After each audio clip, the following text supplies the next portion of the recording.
Então, pessoal, é, essa é a nossa sétima palestra, né, Grace? A gente iniciou há algum tempo como palestrante, alguns não conhecem o nosso trabalho, mas a gente, graças a Deus, a gente conseguiu no último curso de PDI 57 pessoas, não foi, Grace?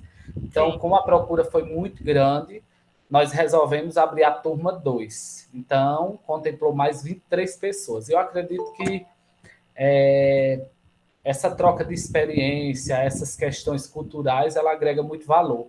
Eu acredito que hoje a gente vai passar algumas informações que eu, no início da minha trajetória enquanto AE, eu tive dificuldade em entender o que é o PDI, o que é o PEI, como avaliar, como tramitar dentro de uma escola, porque a adaptação curricular está atrelada ao PEI e assim por diante.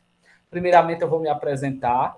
Meu nome é Jussiel Carlos, sou pedagogo, sou psicopedagogo clínico e institucional, neuropsicopedagogo clínico e institucional em educação inclusiva. Sou formado em supervisão e orientação, tenho curso de formação em TGD, Transtorno Global do Desenvolvimento, AEE, Atendimento Educacional Especializado, Neurociência e Educação Inclusiva. Estou fazendo alguns cursos pela Universidade Federal de Minas de Uberlândia, né? Autismo, deficiência intelectual e práticas inclusivas. Também faço comunicação alternativa, tecnologia assistiva e autismo, também pela FAVEN. Tá? Eu tenho uma vasta experiência, já fui coordenador geral da maior escola do município, trabalho como AE há 5 anos e iniciei minha trajetória na educação especial no município de Bestioga, junto com a Grace, como ATE, técnico auxiliar da educação especial. De lá para cá fui para a APAI, trabalhamos um tempo juntos com formação de professores. Trabalhei no município de São Sebastião também como professor polivalente e também fui coordenador de código, linguagens e suas tecnologias. Então, eu exerci os diferentes cargos, né, dentro da educação. Só falta o diretor, né, Grace? Mas já Mas está surgindo algumas propostas em relação a isso. logo Mas, será, assim, oi? logo será. Mas, assim, eu acredito que essas experiências, ela nos edificam, né, assim, em relação ao conhecimento. Porque quando você é coordenador, você tem uma visão de cobrar, mas nós temos que ter a visão, né, humanística, né, de tanto cobrar, mas também auxiliar aquele professor nesse processo. E, assim, tenho experiência com autismo, deficiência intelectual, síndrome de Down. Nós já demos cursos de currículo funcional natural, né, Grace? E a criança com síndrome de Down, PDI, autismo e funções executivas, a criança com autismo e o desenvolvimento psicomotor, dentre outros temas, né, dentro da educação. Então, assim, a gente traz aquilo que a gente vivencia, né? Então, eu trabalho com PDI há 5 anos, tanto trabalho como gerenciei alguns trabalhos em relação a isso. E é isso a minha apresentação e a gente está aqui para somar, juntar vocês. Eu sou Grace. Primeiro, boa noite. Gostaria de agradecer a presença de vocês aqui. Eu sou pedagoga de formação, especialista em educação especial inclusiva, gestão escolar integrada, educação infantil. Tenho mestrado pela UNR, Universidade Nacional de Rosário. Estou terminando doutorado também pela UNR. Comecei a minha trajetória na educação especial junto com o Jussiel, né, como técnico da educação especial. Depois tive a oportunidade de ser professora de educação especial da PAI, coordenadora, formadora de professor também junto com o Jussiel. Atualmente eu trabalho na educação infantil do município aqui de Bertioga e sou palestrante também pelo Instituto Ato Educacional de Poá.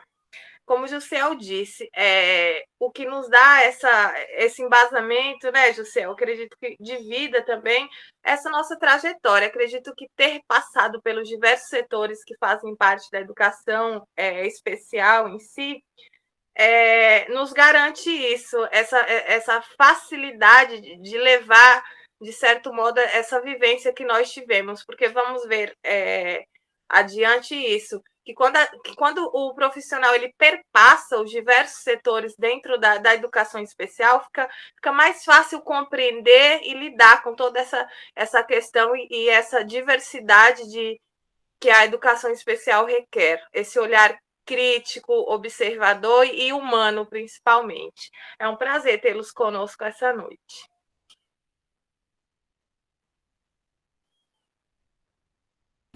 Pronto, Grace. Então, gente, é um prazer estar com vocês, né, Grace? Então, a gente vai iniciar a nossa palestra. A gente não pode estar conversando muito, a gente tem que gerenciar o conteúdo. Então, o tema da nossa palestra é PDI e PEI da avaliação e intervenção. A gente trouxe o PEI porque muitos pontos, né, se cruzam no processo avaliativo, tanto do PDI como do PEI. Às vezes a pessoa fica, tudo bem que o PDI ele é mais burocrático, né, do que o PEI, por conta da forma de avaliar e o olhar pedagógico que o AE tem, que é um olhar diferenciado. Não que o professor não tenha, mas o processo investigativo é mais abrangente em relação ao PDI, ok?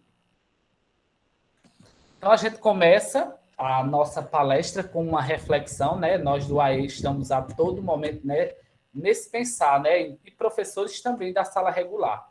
Pensar o passado para compreender o presente e idealizar o futuro. Nós estamos a todo momento, né, em grupos de WhatsApp, trocando experiência com pessoas, buscando atividades que contemplam o nível cognitivo da criança, idealizando o quê? Um futuro de uma criança. Mas essa reflexão, antes da gente pensar no futuro de uma criança, a gente tem que pensar, enquanto avaliador, qual a necessidade dessa criança em relação a isso, em relação à minha perspectiva. Porque antes de sermos educadores, nós precisamos ter esse olhar sistêmico, né, sobre a criança e entender as reais necessidades dele. Não adianta eu pedir uma atividade se eu não fiz uma avaliação.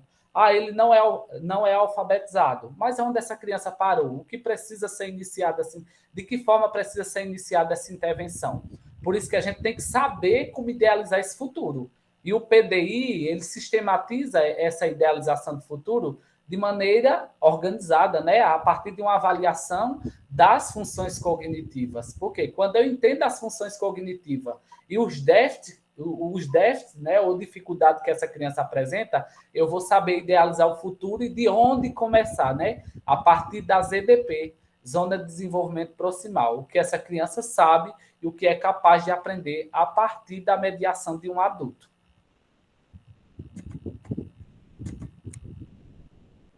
Então, a gente vai trazer um pouco também do conceito de educação inclusiva, né? Quando a gente fala de educação especial, ela é uma modalidade de ensino que perpassa, né, todos os níveis da educação, desde a educação infantil ao ensino superior. Nós, enquanto AEs, a gente precisa ter conhecimento sobre a perspectiva de educação inclusiva, né, que ela parte do multiculturalismo, da diversidade, não apenas de uma identidade, por exemplo, de um grupo específico. Ele parte da hibridização que existe no país, tá? Então, a educação inclusiva é muito além da educação especial. Ela está dentro da educação especial, ela faz parte. Mas a educação especial, ela atende, né, a um público específico. E ela se fundamenta no quê? No reconhecimento das diferenças humanas e na aprendizagem centrada nas potencialidades dos alunos. Ao invés de rituais pedagógicos pré-estabelecidos, que acaba, né, por legitimar as desigualdades e negar a diversidade. Quando eu tenho um olhar para a diversidade, eu consigo trazer perspectivas inclusivas, saber que o diferente agrega e não segrega.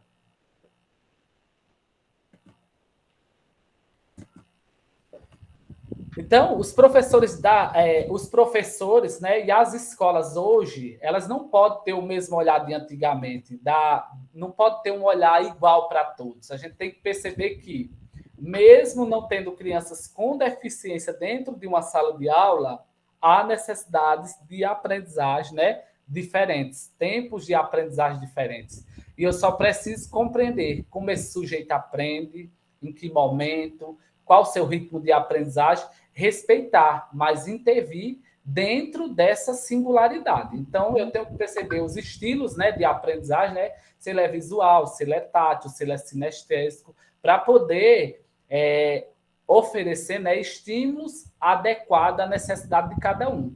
Porque nós temos a mesma idade, só que nós não fazemos parte da mesma cultura. Às vezes vem de culturas diferentes, às vezes tem dificuldades diferentes, o desenvolvimento biológico daquela criança apresenta uma necessidade diferente em virtude de uma dificuldade, né? Seja ela de caráter permanente ou de caráter transitório, ou em virtude de uma deficiência. E não só isso, né? Também as características particulares de cada um que vai existir dentro da escola. O sotaque, né? O gordinho. Então, toda essa diversidade ela deve ser contemplada nesse olhar inclusivo. Então, quando a gente fala desse olhar inclusivo, né, a gente tem que observar os 4 pilares da educação. Muitas das vezes a gente não sabe como utilizá-lo, não sabe em que contexto ele está inserido, mas os 4 pilares da educação é essencial, né? Eu preciso aprender a conhecer, eu preciso aprender a conviver socialmente, eu preciso aprender a ser, né? São conceitos que englobam todas as inteligências e os conteúdos procedimentais, conceituais e atitudinais. Nós sabemos que na educação especial a gente não começa dos... A sequência está errada aqui, tá, pessoal? Não começa dos conteúdos conceituais, a gente começa do processo inverso. Por quê? A criança que tem algum tipo de transtorno, você precisa começar do prático, né? E não do mais abstrato. Porque quando eu começo com conceito, fica mais complexo o entendimento. Então, nós temos que começar dos atitudinais, para depois os procedimentais, para depois chegar no conceito. A criança típica que não tem nenhum tipo de transtorno, a gente inicia do conceitual para o procedimental, para depois desenvolver atitudes e valores.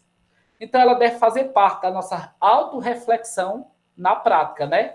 As inteligências múltiplas de Gardner, né, que é muito interessante, ela está englobada a todo momento dentro da nossa prática pedagógica. Quando a gente pega uma criança com altas habilidades, né, com a inteligência intrapessoal bem desenvolvida, interpessoal, a inteligência naturalista, a gente percebe que essa criança tem uma inteligência acima da média e precisa ser explorada para desenvolver, né, competências e habilidades. Então, primeiramente, eu preciso aprender a conhecer. Esse pilar da educação ele está ligado ao conhecimento e independência nas habilidades de competências sociais e acadêmicas. Trabalhar as funções executivas é a base para tornar os indivíduos autônomos. Então, a gente sabe que as funções executivas elas estão englobadas, né, nas funções cognitivas. Quando eu tenho qualquer déficit nessas funções, eu acabo que tendo comprometimento nas funções cognitivas, né? Minha percepção, minha memória, minha capacidade de compreender.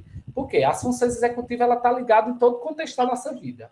Quando a gente vai fazer uma avaliação das funções executivas, a gente percebe, a gente coloca à disposição da criança alguns materiais, e a partir daqueles materiais, por exemplo, você percebe se ele tem organização, né, que são ações que facilitam o processo. Quando você modifica a rotina da criança dentro do ambiente escolar, você percebe que ela não tem flexibilidade, né, principalmente as crianças autistas, né, que gostam daquela rotina metódica.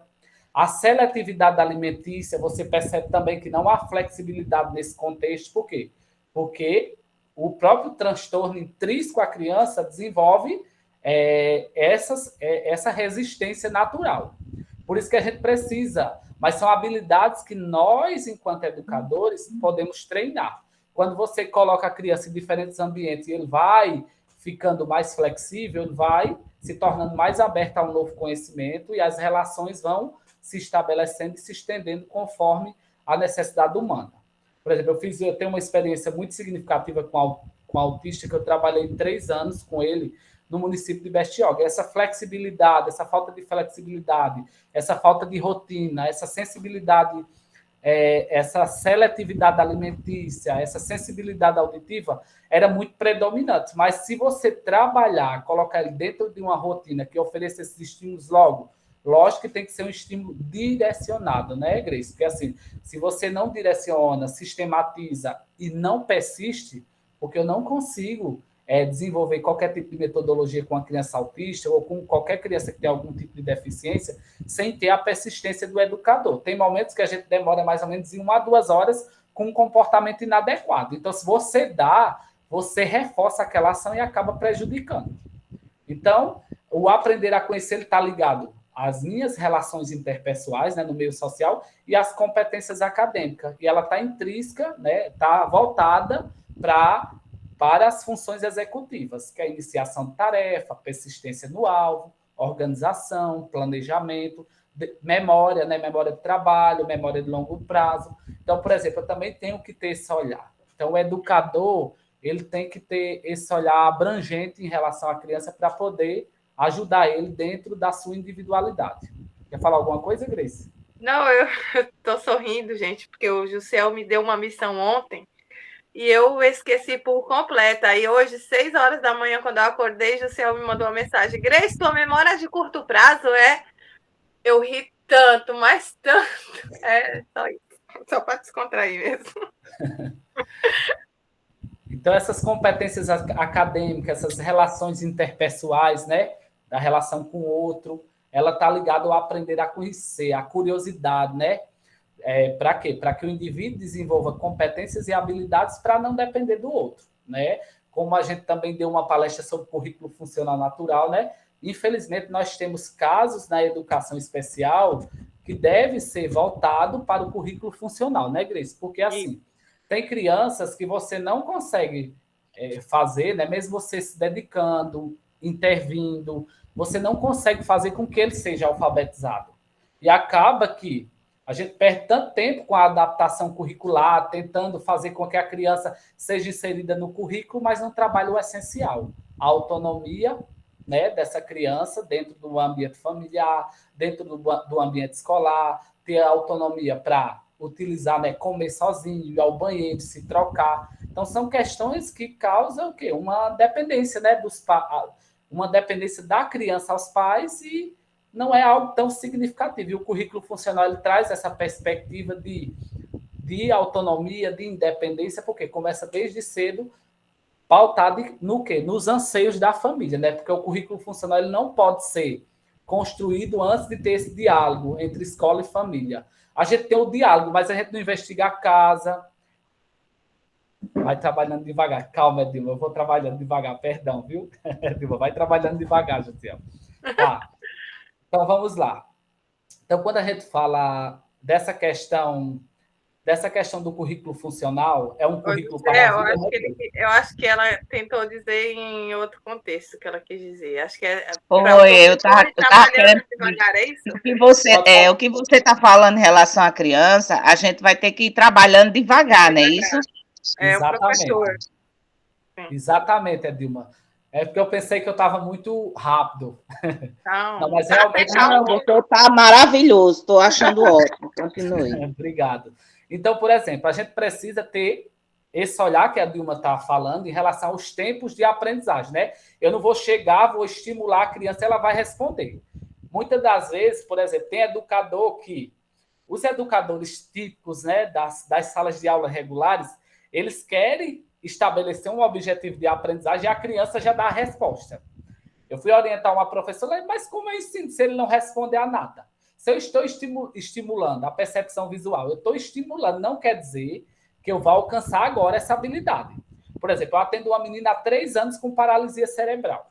Eu trabalho o pareamento desde que a gente iniciou, e o traçado motor, essa noção espacial, ela está desenvolvendo a coordenação motora agora e saber associar. A questão associativa, quando eu digo o cachorro, onde é que está o cachorro, ela vai lá e faz. Agora, depois de 3 anos de intervenção.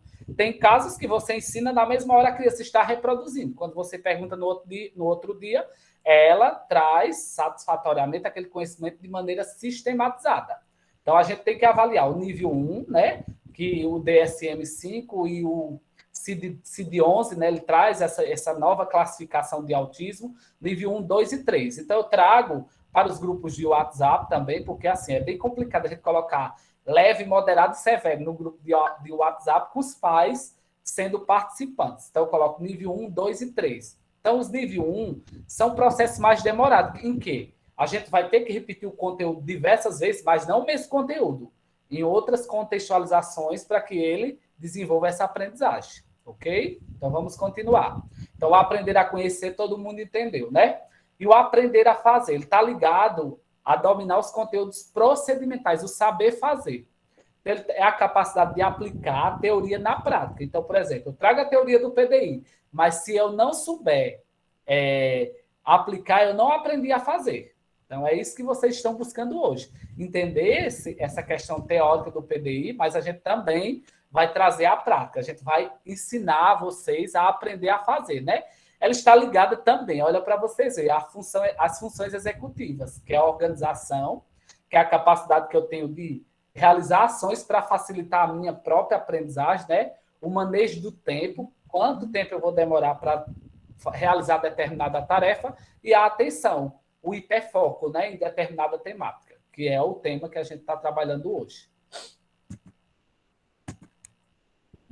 Então, o aprender a ser e o aprender a conviver são pilares que englobam a subjetividade e o ser social. É intrínseco a mim, cada um ele vai aprender a ser. Às vezes depende da influência da família, depende da influência das questões culturais, depende da convivência humana, né, com quem eu interagi e com quem eu internalizei as questões que foram significativas naquela minha vivência. Então, ela está ligada à inteligência múltipla de Gard, né, as duas, né, que é a interpessoal, que é a capacidade de estabelecer relações interpessoais com outros, se comunicar bem, ter várias amizades, se estabelecer relações com diversos grupos sociais. E o intrapessoal está ligado à questão emocional, à minha autoestima, é intrínseco ao ser humano, mas ela está ligada a essa questão de internamente estabelecer essas relações.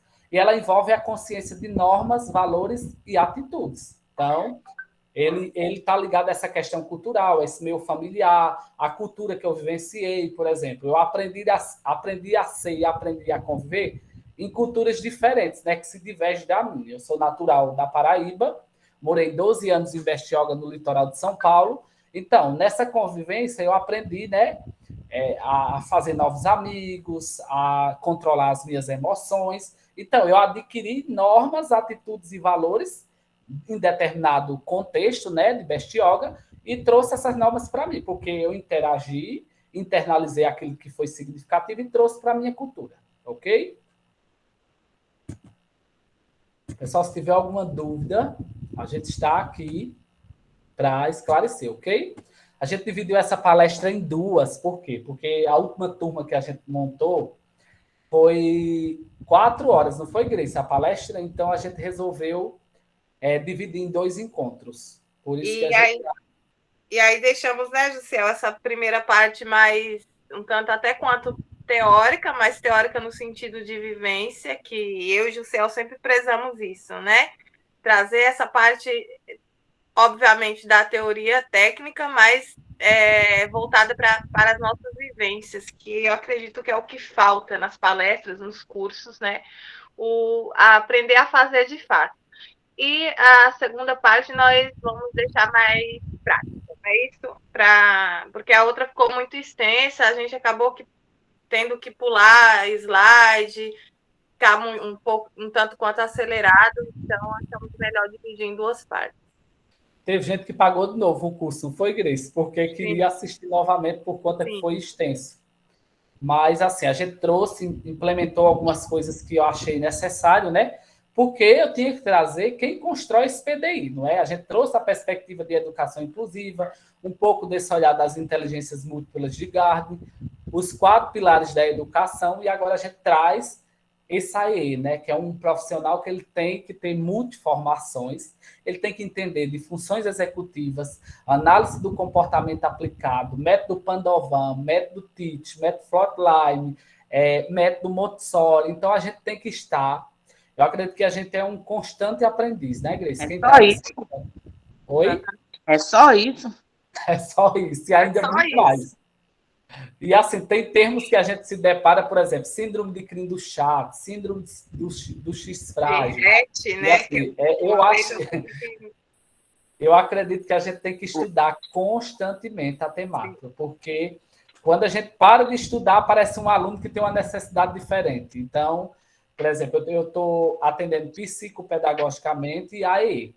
A gente pensa que o psicopedagogo e o AE são iguais, mas não são. As necessidades de aprendizagem, dos transtornos funcionais são muito diferentes do AE. E, assim, muitas das vezes a gente tem uma nota técnica, né, no AE que diz que a gente não pode negar matrícula de nenhuma criança, né? Que se o pai quiser matricular, lógico, que não entra no censo escolar, mas a gente tem que ter esse olhar multi, né? Porque além das deficiências, a gente não pode negar a matrícula às dificuldades de aprendizagem. Tá bom? Então, a Deixa Política eu... Nacional de Educação Especial, na perspectiva da educação inclusiva, ela tem como objetivo a oferta do atendimento educacional especializado, a formação dos professores, a participação da família e da comunidade em articulação intersetorial das políticas públicas para garantir o acesso, a permanência, a participação e a aprendizagem aos alunos que participarão do AE. Então, por exemplo, a oferta do AE ela é no contraturno, né, facultativa aos pais, mas obrigatória a escola oferecer.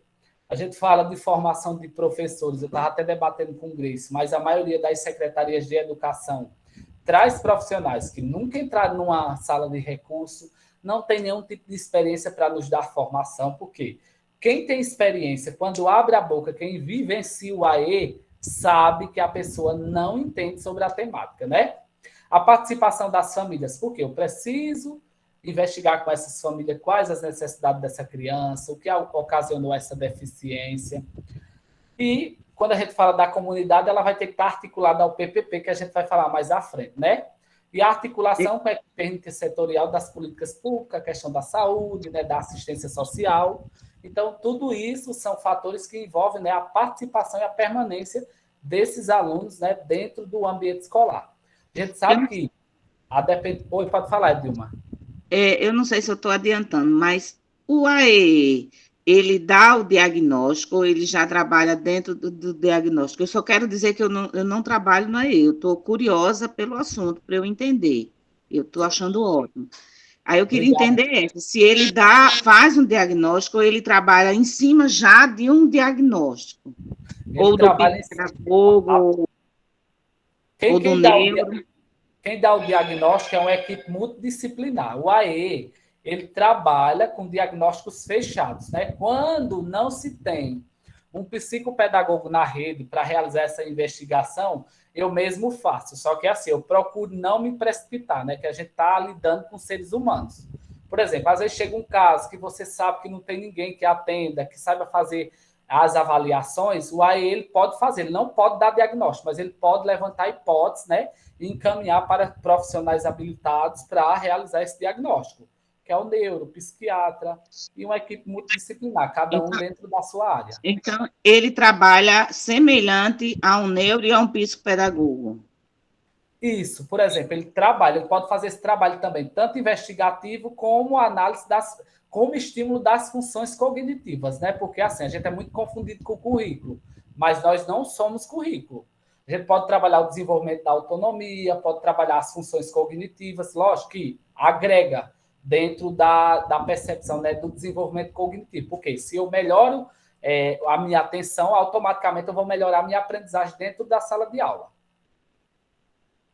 Respondi, Dilma? Entendi, obrigada. Nada. E o que é educação especial? Eu falei, né, da educação especial já, então eu vou dizer que ela é uma modalidade, né? O AE é um atendimento educacional especializado que ele complementa as crianças com deficiência, transtorno global de desenvolvimento. A nomenclatura já mudou a partir de 2010, se eu não me engano, para transtorno do espectro autista, tá? Mas algumas leis ainda não modificaram os termos. E suplementa as crianças com altas habilidades e superdotação. O enriquecimento curricular, trazendo práticas inovadoras de enriquecimento do currículo, onde esses jovens eles são os protagonistas, né, desse processo, ajudando, né? Opa, perdão, peraí, pessoal, que alguém entrou agora. Então, é preciso que a gente compreenda essa necessidade, por exemplo, da altas habilidades e superdotação. Por quê? Porque a maioria dos professores não tem conhecimento sobre a temática e acaba vendo, ou seja, cobrando demais dessa criança, e acaba que o super termina sendo visto de maneira pejorativa, o que acaba, né, denigrindo a autoimagem daquela criança, a falta de interesse dela. Por quê? Porque você não consegue acompanhar o nível cognitivo dele e oferece estímulos redundantes, onde ele já tem domínio e acaba gerando um certo desinteresse. E a complementação é por quê? Porque as deficiências e os transtornos, ele tem uma necessidade de complementar. O altas habilidades e superdotação, ela tem a necessidade de suplementar, ok?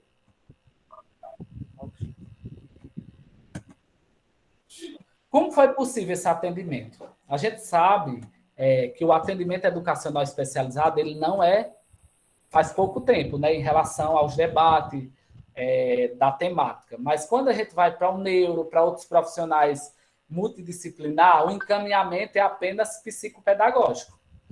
Leva no psicopedagogo, ele precisa trabalhar a atenção, a memória, e nós do AE realizamos o mesmo trabalho. A gente não faz a questão investigativa, mas nós trabalhamos a atenção, nós trabalhamos a memória, só que esse profissional é pouco conhecido no mercado, e a psicopedagogia ela tem muitos movimentos em que esse profissional, querendo ou não, se destacou em uma profissão que é muito procurada. Eu sou psicopedagogo há mais ou menos uns 6 anos e eu vejo que entre procurar o AE e o psicopedagogo, a maioria procura o psicopedagogo. Então, a partir de 2011, né, que preconiza as salas de recursos multifuncionais, essas salas são ambientes dotados de equipamentos, mobiliários e materiais didáticos pedagógicos. Então, por exemplo, a sala de recursos ela é um ambiente diferenciado. Ela se chama sala de recursos por quê? Porque ela traz materiais concretos que atendem o quê? Esse público, né? Ela atende essa necessidade. A gente tem lupas, tem impressoras em braille, tem impressora, eu esqueci agora o nome desse momento, porque assim, a gente não atende nenhum com deficiência visual. Inclusive, eu comecei, né, Grace, o curso na Universidade Federal do Rio de Janeiro, não conseguimos dar continuidade por conta do excesso de trabalho. Sim. Mas eu acredito que todo ele precisa realizar formações, né, para conhecer o braille, como utilizar o soroban, porque quando você pega uma criança com deficiência visual, você precisa saber utilizar esses recursos para realizar essa intervenção de maneira adequada. Então, essa sala é uma sala com recursos que atendem todos esses tipos de transtorno, né? Só que a gente tem a dificuldade na manutenção desses materiais, porque, por exemplo, quando a gente trabalha 2 anos, por exemplo, eu estou há 4, vai fazer 5 anos que eu estou na sala de recurso multifuncional. Às vezes bloqueia algum recurso, o diretor, o secretário de educação não consegue trazer esses recursos do governo federal. E a sala acaba que se tornando um pouco repetitiva se o AE não usar da criatividade, né? De confeccionar materiais diferenciados. A gente usa muito a plastificação no AE, que eu acredito que é a melhor forma de recurso. A gente faz materiais plastificados, né? Reutiliza e se torna mais atrativo para as crianças que têm deficiência, transtorno global do desenvolvimento, altas habilidades e superdotação. Então, por isso que a gente tem que ter esse olhar de criador, né, de materiais, porque se eu avalio de maneira adequada, eu sei o tipo de material que eu posso estar utilizando. Então, os objetivos do AE: prover condições de acesso, participação e aprendizagem no ensino regular e garantir serviços de apoio especializado de acordo com as necessidades individuais do estudante. Então, eu tenho que ter esse olhar subjetivo, né, para entender esse sujeito subjetivo. Garantir a transversalidade das ações da educação no ensino regular, né? Eu tenho que trabalhar essa perspectiva inclusiva transversal a esse ensino. Fomentar o desenvolvimento de recursos didáticos e pedagógicos que eliminam as barreiras no ensino, no processo de ensino-aprendizagem, que seria a tecnologia assistiva, né? A comunicação alternativa. Então, a gente tem que entender, por isso que eu disse que a gente tem que entender do método Teach, né? Que o Teach ele trabalha com base na psicolinguística, né? E acredita que a imagem gera a comunicação e trabalha com rotinas estruturadas para quê? Para que essa criança tenha autonomia dentro do ambiente escolar e no ambiente familiar.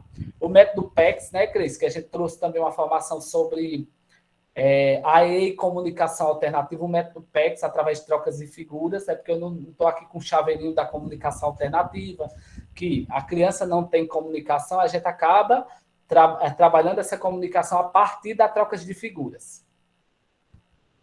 Então, garantir, né, assegurar condições para a continuidade de estudo aos demais níveis, etapas e modalidades, né, que ele vai até o ensino superior e não só da educação infantil, ele procede além do ensino médio. Então, as escolas elas precisam se preparar para atender. Então, eu, enquanto AE, por isso que eu digo que a gente tem que entender sobre a deficiência visual, o implante conclear, né, que ele acontece muito aqui no Rio Grande do Norte. Existe a língua brasileira de sinais, as crianças que fazem, né, realizam esse implante coclear, eles acabam que, não, alguns casos, eles não têm a dificuldade na linguagem, mas outros já têm. Então, são crianças que têm algumas dificuldades, a gente precisa avaliar para que a gente possa intervir de maneira adequada. A deficiência visual, né, que entra no tipo 2 de sala de recurso multifuncional. A deficiência intelectual, né, que no DSM-5 e no CID-11 ele vem com o autismo concomitante com a deficiência intelectual ou sem a deficiência intelectual, concomitante com dificuldade de linguagem ou sem dificuldade de linguagem. Eu acredito que a gente tem que estudar todo tempo, porque o DSM teve modificação e houve unificações de algumas terminologias. Então, a gente precisa estar estudando, né, para compreender esse processo e ajudar as nossas crianças nas dinâmicas. Porque o F84 acabou, vai vir com com o novo CID agora. Então, por exemplo, as crianças vão ter que atualizar esse CID, que é com base no Manual Estatístico de Doenças Mentais. Então, nós vamos para a nossa atribuição, né? Que essa atribuição, ela nada mais é que atrelada a uma avaliação que eu faço enquanto AE, né? Dentro da escola. Espera que eu vou aceitar aqui, Vanessa. Que eu faço dentro da escola para quê? Para entender um sujeito subjetivo e elencar atividades, né, que estejam dentro do nível cognitivo dessa criança, ok? Por isso que a primeira atribuição do AE é elaborar, executar e avaliar o plano de AE do aluno, contemplando, né, a identificação das habilidades e necessidades educacional especial. Bem-vinda, Vanessa. Deixa eu fazer uma pergunta. Para fazer o atendimento a ele tem que ter a pós-graduação em AE, graduação ou pós-graduação em AE, ou ele pode ser um professor, mas que tem um conhecimento em AE? O Ministério da Educação ele só permite ser AE se foi pós-graduado, e alguns, eu não sei, eu não estudei a lei a fundo, mas alguns estados já estão exigindo segunda licenciatura ou graduação em educação especial para ser AE. Certo, obrigada. Nada. Então, por exemplo, eu preciso elaborar, eu preciso executar a partir de um processo avaliativo. Eu preciso ir identificando... Oi, Vanessa, pode falar. Então, continuando. Então, eu enquanto aí, eu tenho que ser um constante avaliador, né? E essa avaliação, ela vai determinar o tipo de atividade que eu vou elaborar para aquele aluno. Então, por isso que eu tenho que saber essa necessidade para organizar estratégias, né, serviços também voltado ao professor da sala regular, tá bom?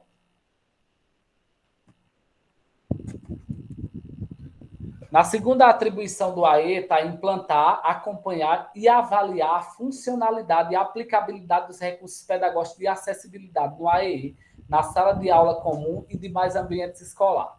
Então, o AE, infelizmente, a gente sabe que as políticas educacionais, todos esses materiais, eles trazem a função do AE muito sistematizada, mas a realidade dentro das escolas, o que a gente encontra é o isolamento.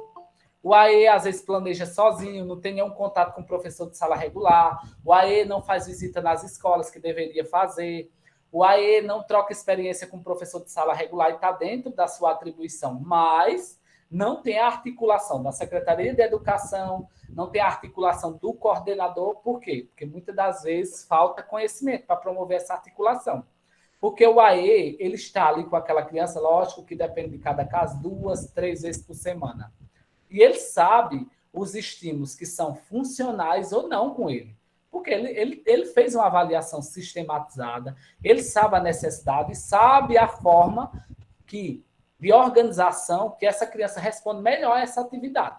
Por exemplo, como eu dou o exemplo aqui, você chega em determinada sala de aula, lógico que assim, é uma imagem ilustrativa, não quer dizer que a professora esteja fazendo algum tipo de intervenção inadequada. A criança, ela faz a demonstração, realiza, né, a demonstração apenas das letras. Então, enquanto AE, eu vejo que tem como implementar, né, alguma coisa ali. Vamos trabalhar essa letra associada a alguma figura. Vamos trabalhar com letras maiores, vamos fazer pranchas, né? De comunicação maiores para facilitar esse processo de intervenção. Então, eu tenho como, por exemplo, ele não tem o pinçar. Vamos trabalhar com pregador, coloca no dedinho que ele trabalha esse pinçar. Como trabalhar essa coordenação motora grossa. Então, eu tenho como dar instruções para que esse professor tenha um olhar melhor em relação às suas intervenções. Porque a maioria deles, infelizmente, era como eu estava debatendo com o Grace, realizam uma avaliação diagnóstica no início do ano, padrão, e não tem esse olhar para a questão individual da criança e acaba avaliando de maneira errônea. E diz, essa criança não sabe de nada, ele não aprende nada. Por quê? Porque ele não considera as respostas educacionais que esse aluno dá em relação às suas intervenções. Então, eu preciso planejar, nós do AE, quem tem experiência. Às vezes a gente chega lá, planeja, conhece a criança, quando coloca o estímulo, ele não responde. Então, eu tenho que fazer o quê? Replanejar. Essa atividade não dá certo com ele. Então, eu tenho que entender o meu aluno. E cada aluno é único, cada aluno tem uma necessidade diferente, cada aluno tem um gosto diferente. Então, eu preciso ter esse olhar para essa individualidade. Então, na segunda atribuição, produzir materiais didáticos e pedagógicos acessíveis, né, considerando as necessidades educacionais específicas do aluno e os desafios que este vivencia no ensino comum a partir dos objetivos e atividades propostas no currículo.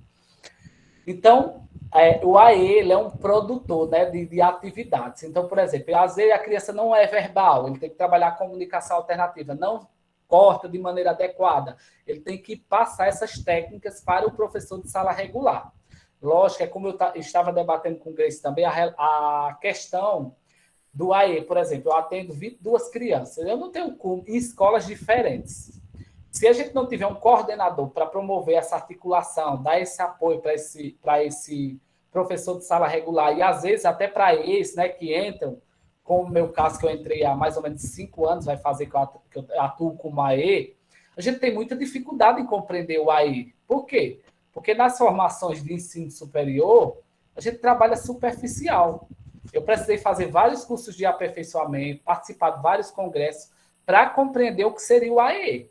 Porque a gente precisa ter na ponta da língua o que é o AE, porque você se depara com muitas pessoas forçando ao AE a ser currículo, trabalhar com BNCC, como se fosse um reforço escolar, e não é.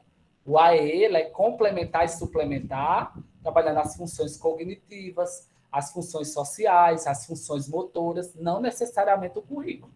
Então, é um profissional que exige um nível de conhecimento muito abrangente. Por isso que nós do AE precisamos realizar formações continuadas, entender de psicomotricidade, entender de análise do comportamento aplicado, entender sobre esses métodos para autista que muitas das vezes funciona com deficiente intelectual, funciona com a criança com síndrome de Down, porque a gente precisa ter esse olhar para as necessidades. A quarta atribuição. Abriu aqui a figura, pessoal, desculpa.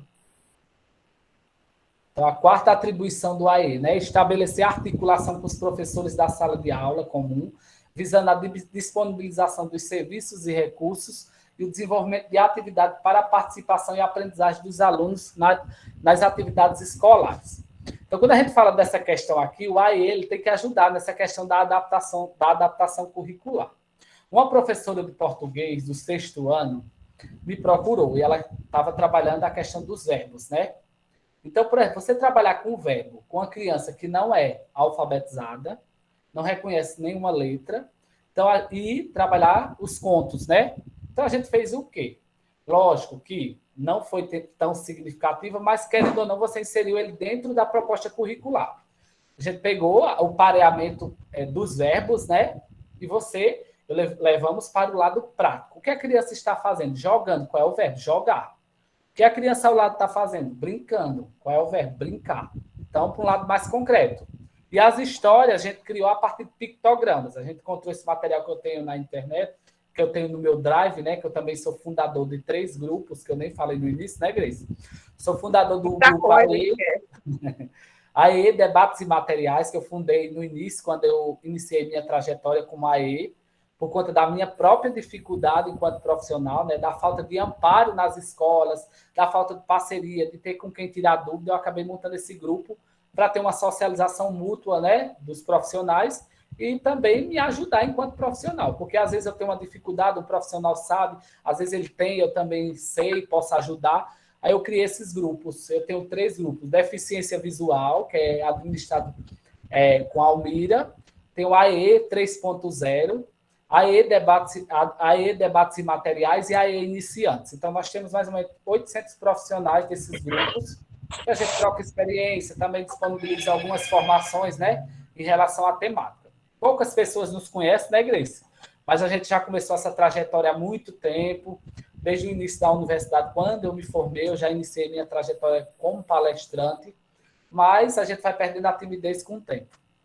Então, alguém compreendeu, todo mundo compreendeu aqui a questão da orientação do AE em relação a essa adaptação curricular. Então, eu tenho que ter esse olhar. Se eu conheço a criança, um professor me procura, eu sei que tipo de atividade ele responde. Tá bom? Então, a quinta atribuição do AE, orientar os professores e a família sobre o uso dos recursos pedagógicos de acessibilidade utilizados pelo aluno de forma a ampliar suas habilidades e promovendo sua autonomia. Esse aqui é o chaveirinho da comunicação alternativa, também para quando o pai vai para algum ambiente, a criança, mesmo sendo não verbal, eu tenho como dizer, olha, usa esse chaveirinho, usa a pulseira da comunicação alternativa, que ela é voltada para o quê? Para os anseios da criança.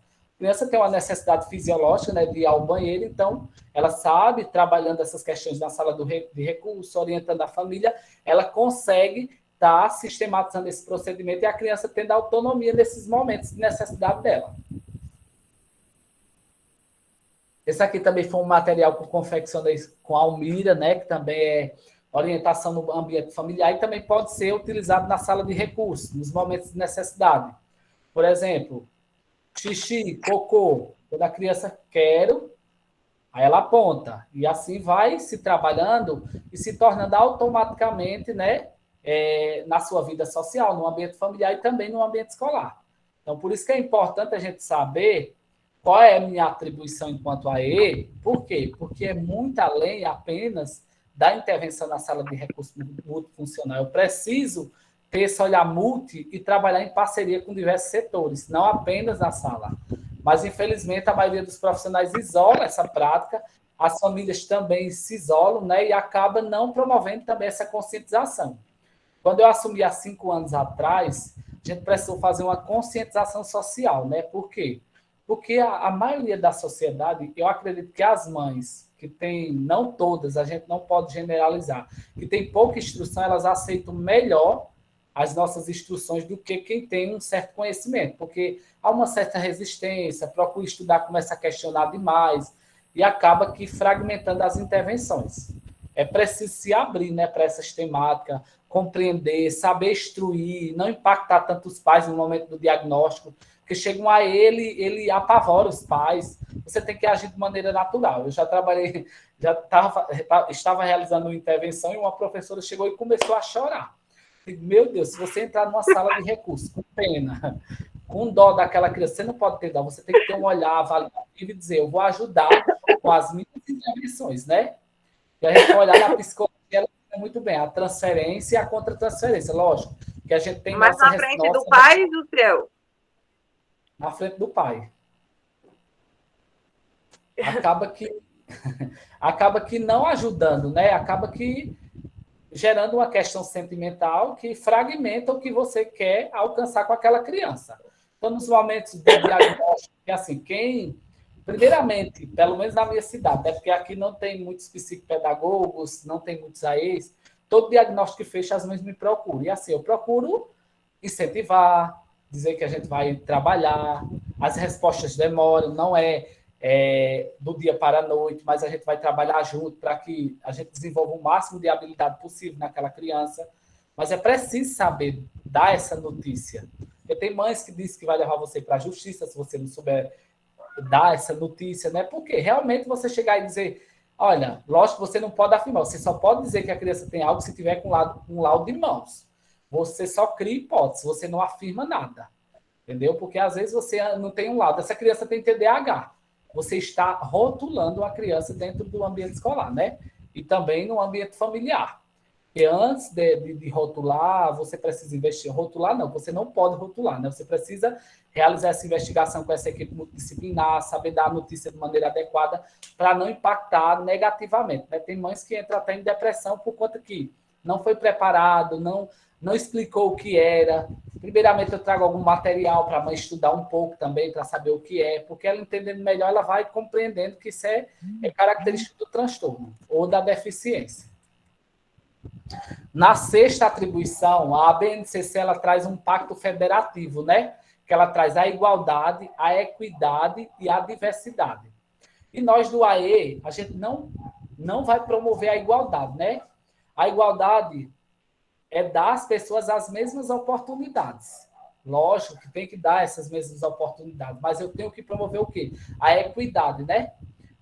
Adaptar as oportunidades, deixando-as justas, como vocês veem na ilustração. Porque se eu não promover a equidade, quando essa criança não pega no lápis de maneira adequada, mesmo eu dando o mesmo material, ela não vai responder de maneira adequada. Eu tenho que promover adaptações, tenho que entender essa criança, tenho que entender essa diversidade, tenho que promover o máximo de equidade, né? Dependendo do transtorno, da deficiência, dos transtornos funcionais, ok?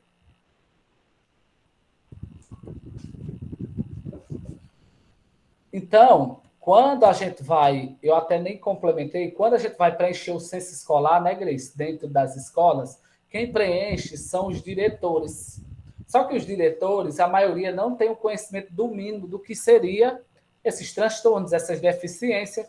Você quando diz, a criança tem hemiparesia, aí o diretor diz o que é isso? Não sabe. Por quê? Porque ele não estudou para isso. Lógico que tem, a gente tem que saber que a educação especial ela surgiu há muito tempo.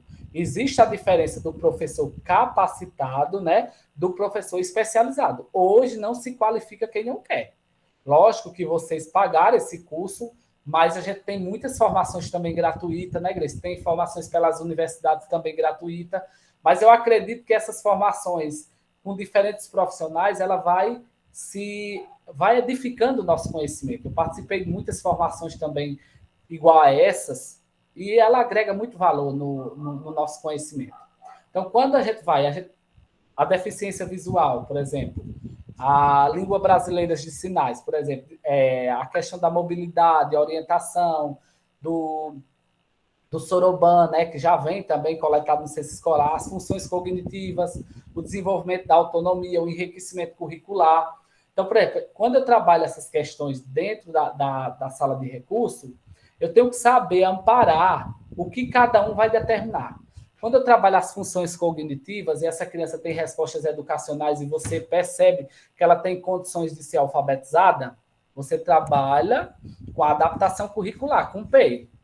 Quando a criança é necessário trabalhar o desenvolvimento da autonomia, algumas escolas, a maioria das escolas, elas têm autonomia pedagógica e administrativa. Então, elas podem formular seu PPP e trazer ou o currículo funcional, que eu também não sei quando a gente vai trazer mais essa formação, né, Grace?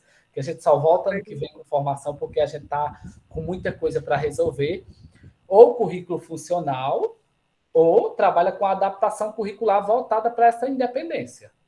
E o enriquecimento curricular. Então, por exemplo, tem vários tópicos lá que você precisa saber para colocar no censo escolar para determinar o tipo de atividade que eu vou desenvolver, ok?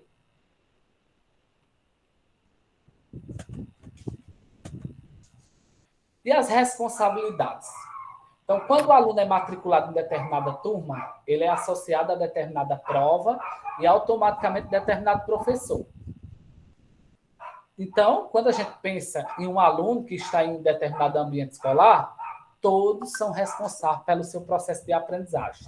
E não somente eu, enquanto AE, mas o professor regente, a família, a equipe de saúde, né, que trabalha, a assistente social. Então, todos esses profissionais eles estão envolvidos tudo em prol da mesma causa, ajudar essa criança. O assistente social ele faz o estudo, o parecer social, né, para relatar as condições de vulnerabilidade social para que essa criança consiga pelo menos o BPC, né, que é o benefício de prestação continuada, que a maioria das escolas elas não sabem orientar essas famílias e como dar entrada, como são os trâmites. Por isso que é importante nós do AE entender até sobre direito educacional. Porque quando uma família chega para nos procurar em relação ao BPC, você tem como orientar quais os trâmites, de onde iniciar, quem procurar, o que precisa. Porque a maioria dos BPC, infelizmente, das crianças estão sendo negadas. Por quê? Porque o AE, a equipe escolar não sabe orientar as famílias e acaba fragmentando esse processo. Ok? Sim. Grace, a partir daqui? Sim, pode deixar que eu continue. Então, agora que o Juscel colocou muito bem qual que é a função do AE, qual que são as suas atribuições e a forma que ele pode contribuir em relação à educação do aluno com deficiência, nós vamos entender melhor o que é o PEI. Entende-se como adaptação curricular toda e qualquer ação pedagógica que tenha a intenção de adaptar, flexibilizar, para atender às necessidades das crianças com dificuldade de aprendizagem ou deficiência. A dificuldade de aprendizagem apresenta-se em situações transitórias ou permanentes que requer uso de técnica e recursos específicos. Então, o que é o PEI? PEI é o Plano de Ensino Individual. O PEI ele é de responsabilidade do professor da sala comum. Como o Juscel disse, né? Quem que está ali todo momento com a criança, né, com esse aluno, é o professor da sala regular. E na própria LDB, nas atribuições do professor, fica bem claro, né, que é o professor da sala regular, que é o profissional responsável por zelar pela aprendizagem de todos, garantir uma aprendizagem com qualidade de fato. Então, se esse meu aluno ele vem até a mim, como o Juscel disse, né? Não sabe, às vezes, não compreende o verbo, tem alguma dificuldade de aprendizagem nesse sentido, o professor tem que fazer o quê? Essa adaptação, né? Pegar o currículo, analisar junto com o plano de desenvolvimento individual feito pelo AE, quais as preferências, né? Quais os gostos desse aluno, para que eu faça o quê? Adapte o currículo de um modo que o meu aluno consiga compreender, né? Não é porque o aluno às vezes não compreende, ele compreende sim, mas as técnicas, os mecanismos utilizados devem ser feitos de outro modo, né? Será construído um currículo apropriado a cada necessidade de aprendizagem, conforme a necessidade de cada aluno. Não um novo currículo, gente, isso é muito importante, mas um currículo dinâmico, alterável e possível de ampliação, né? Então, isso é uma dúvida comum. Ah, mas o PEI, o professor vai ter que construir outro currículo? Não, né? Isso tem que deixar bem claro. É um currículo flexível adaptado. Eu preciso ter um olhar frente às metodologias de ensino. Eu preciso ter visão nessa questão da adaptação em outros níveis, com outro olhar. Eu preciso adaptar, às vezes, o modo que a criança precisa aprender é diferente do meu aluno. Então, preciso rever os meus conteúdos e adaptar, às vezes, em forma de habilidades, né? Ou até mesmo utilizando, como o Juscel disse, a questão do currículo funcional natural, quando for o caso e quando esgotarem-se todos os outros recursos. Grace, deixa eu só complementar uma questão. Pessoal, Sim, quando a gente pesquisa sobre flexibilização, adequações e adaptações, os documentos eles utilizam, mas é como sinônimo, porque eles têm a mesma validade. Sim. Quando fala em flexibilização, está fazendo referência a adaptações curriculares. E existe uma nota técnica do MEC porque assim, até uma colega postou nos seus status que o público-alvo da educação especial é deficiência, transtorno global do desenvolvimento, altas habilidades e superdotação. Existe uma nota técnica que, se os pais procurarem o atendimento educacional especializado, seja as dificuldades de caráter transitórios, né, que é por falta de metodologia adequada, e os de caráter permanente, que são os transtornos funcionais, eles têm direito ao AE, ok? Lógico que não pode colocar no censo escolar. É necessário fazer o PDI, Plano de Desenvolvimento Individual, os relatórios e todo o trâmite da documentação que o AE tem. Eu vou mandar essa nota técnica para vocês. Eu ia colocar, só que não deu tempo, não foi, Grace? Por conta do excesso de material que já tem, ok? O P e o PPP, por que nós colocamos isso, né? O que é o PPP? O PPP é muito importante dentro desse processo. Projeto Político Pedagógico. E aí eu vou tentar desmembrar um pouquinho o PPP em si, né? Entender essa dinâmica para vocês compreenderem. projeto político-pedagógico. Por que projeto? Porque no PPP vai estar constando, né, quais são as minhas metas, o que eu quero alcançar curto, médio e longo prazo. Ele é político por quê? Essas minhas ações, elas serão ou deverão ser construídas com a minha comunidade escolar, com todos que fazem parte da escola, né? Que são os professores, o administrativo, todos em geral, né? A comunidade em si. Então, ele é político porque a minha comunidade irá ajudar a encontrar os mecanismos para que se sejam alcançados esses objetivos, né? Tanto de médio, de curto ou de longo prazo. E ele é pedagógico no sentido do currículo em si. Quais as metodologias, quais serão as técnicas que eu irei alcançar para conseguir desenvolver esses meus objetivos. E ele é importante por quê? Porque no meu PPP terá a missão. Qual que é a missão da escola? Né? O PPP é o RG da escola, a identidade, né? A missão. O que eu tenho como missão? Então, Montoan, Maria Tereza Egli Montoan, ela diz que a inclusão começa não só naquele aluno que tem uma deficiência, mas começa em nós mesmos, né? Quando eu começo a entender o outro, a partir do momento que eu começo a perceber que as necessidades do outro são importantes, né? Começo a respeitar o espaço do outro. Então, quando a escola ela passa a ter dentro da sua própria missão um olhar inclusivo, um olhar que respeita a heterogeneidade, que valoriza essa cultura, que valoriza o espaço, o contexto sócio-histórico e até econômico das minhas famílias, eu começo a inclusão de fato, né? Então, o PPP ele deve ser muito bem construído, elaborado de fato. O PPP precisa ser um documento vivo, né? Porque o que eu percebo, infelizmente, é que é um documento que nós costumamos colocar como um documento de gaveta que não tem validação, né? Porque, infelizmente, a comunidade nem participa dessa construção de fato. Então, o PPP ele precisa ser um documento vivo, de fato, porque é ele que vai garantir que o meu P ele seja construído da forma que deve ser, né? O planejamento das adaptações curriculares devem ser pensadas desde a construção coletiva do projeto político e pedagógico, que precisa prever e respaldar as adaptações a serem necessárias, né? Na parte das adaptações curriculares.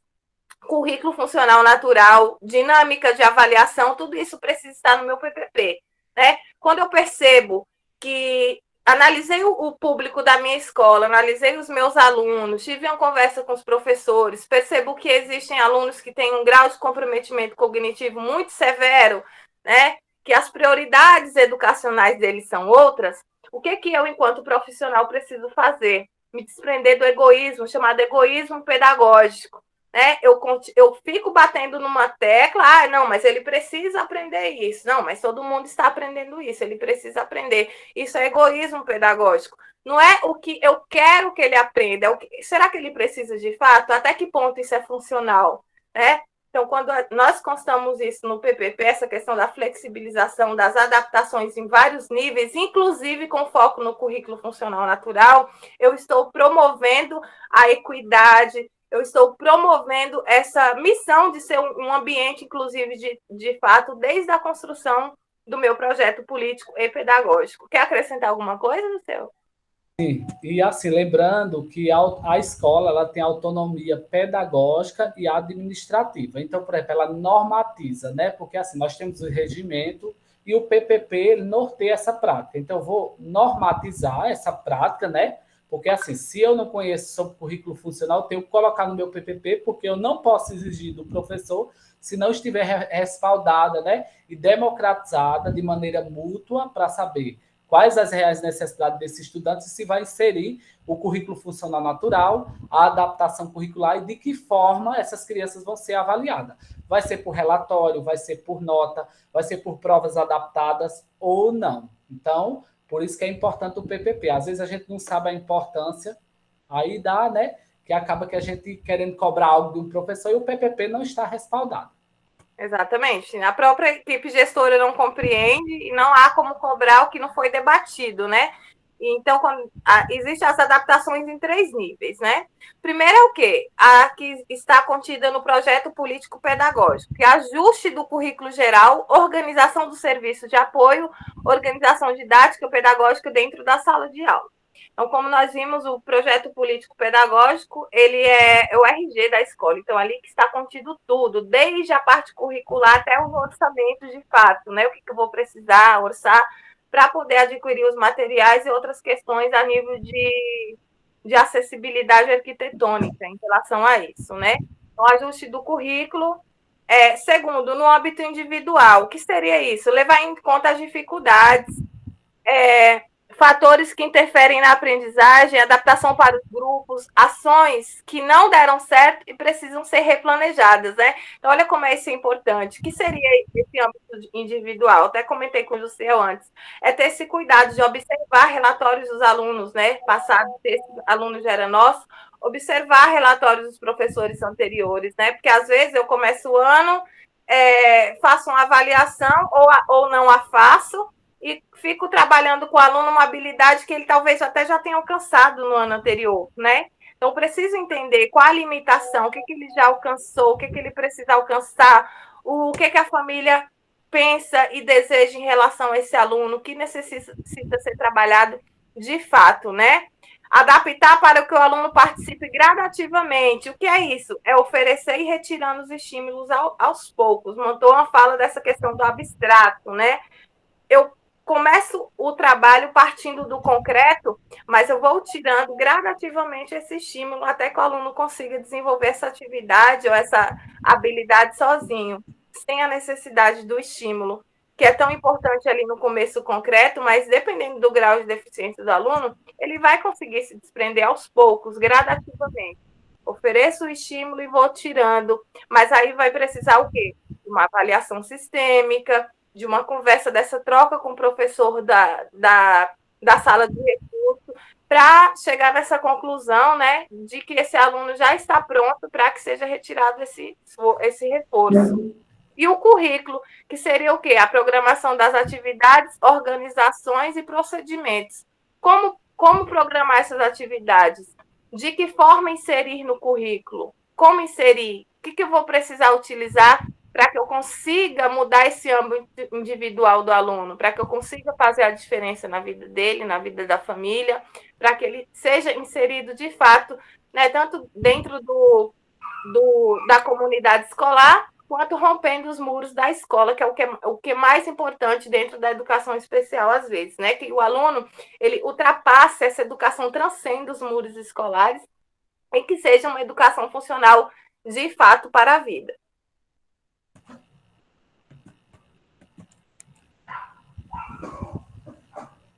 As adaptações, elas se dão o quê? Nos materiais, obviamente, a partir do momento que eu vou preparar uma adaptação para o aluno, eu preciso pensar desse modo. Quais materiais irei utilizar, né?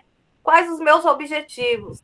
E esses objetivos, principalmente quando a gente fala, os objetivos eles já são importantes, obviamente, para todos os alunos. Mas quando se fala em educação especial, isso se torna ainda, tem uma relevância maior, né? Porque eu preciso ter objetivos claros, concisos e que possam ser alcançados de fato. E eu preciso ter em mente que, nesse sentido, a qualidade é muito mais importante do que a quantidade. Não elencar N objetivos e esquecer do principal, que é a qualidade, né? Metodologias, eu preciso ter... Tem um material, tem um objetivo, eu preciso definir qual será a minha metodologia, quais métodos eu irei elencar para conseguir esses objetivos. Aí é importante, né, que o professor da sala regular tenha uma conversa e um bom relacionamento com o professor da sala de recurso, porque, como o Josiel disse, o professor da sala de recurso tem um foco diferenciado, o trabalho é parecido, no entanto, o foco é diferenciado, né? Compreender com o professor ali da sala de recurso qual metodologia ele acha mais adequada para trabalhar com esse aluno, quais as preferências desse aluno, para que esse plano ele seja funcional de fato. temporalidade, qual o tempo que eu vou precisar para conseguir esses objetivos, né? E ter em mente, como eu disse, o trabalho, quando é com aluno em educação especial, ele é moroso, né? Ele requer tempo, ele requer paciência, ele requer persistência, que é a palavra certa. É uma persistência porque não é de um dia para o outro. E a avaliação, que eu acredito que dentro desse processo é o mais importante. Como vou avaliar?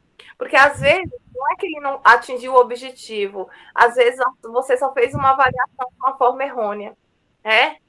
Ele conseguiu esse objetivo, mas a forma que você o avaliou não deu a oportunidade que esse aluno demonstrasse que ele realmente atingiu dessas habilidades, essas competências de fato. Grace, Oi. eu vou complementar a tua fala. Essa questão Sim. aqui das adaptações nos materiais, objetivo, metodologia, é preciso que a gente tenha um olhar. Eu não sei se vocês já estudaram sobre a pedagogia sistêmica, né, que fala que o menos é mais.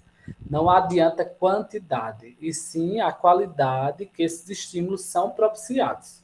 Então, por exemplo, nessa seleção de materiais, o tempo, quem vai determinar? É meu olhar avaliador, né, como o Grace falou.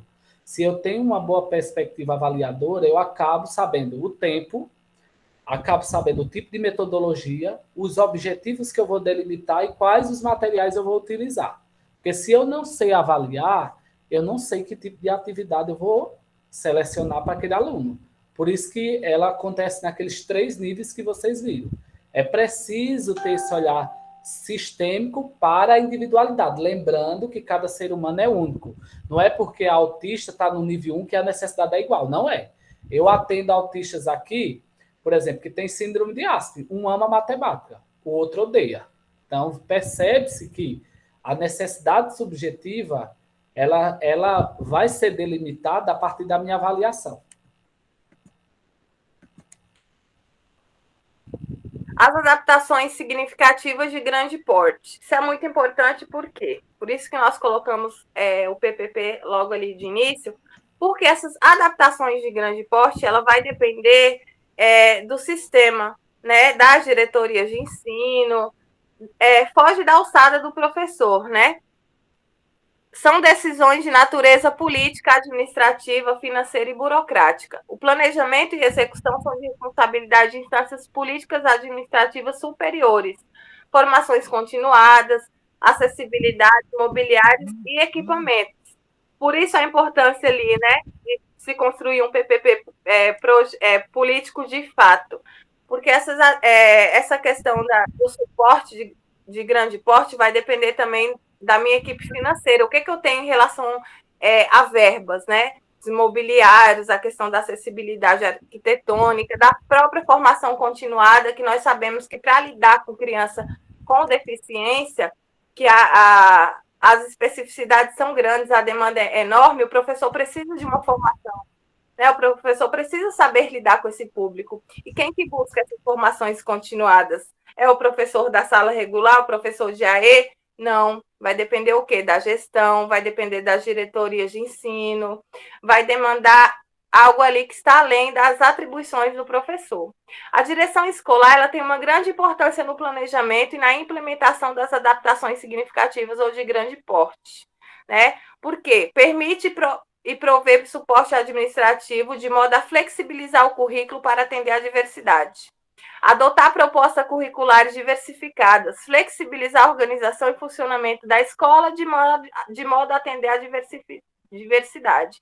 Então, o diretor ele precisa compreender todo esse processo de inclusão, aonde buscar verba, o que construir, né? Por exemplo, adaptação no banheiro, que é uma adaptação aí de grande porte, a própria compra, como o Jussiel disse, do mobiliário, que às vezes ele acaba, né? Nós acabamos fazendo essa função de adquirir o material com o nosso próprio dinheiro, né? De construir mesmo o nosso material, mas na verdade, dependendo do material, ele é de grande porte, aí já foge mais um pouco do nosso comprometimento, não é isso, Jussel?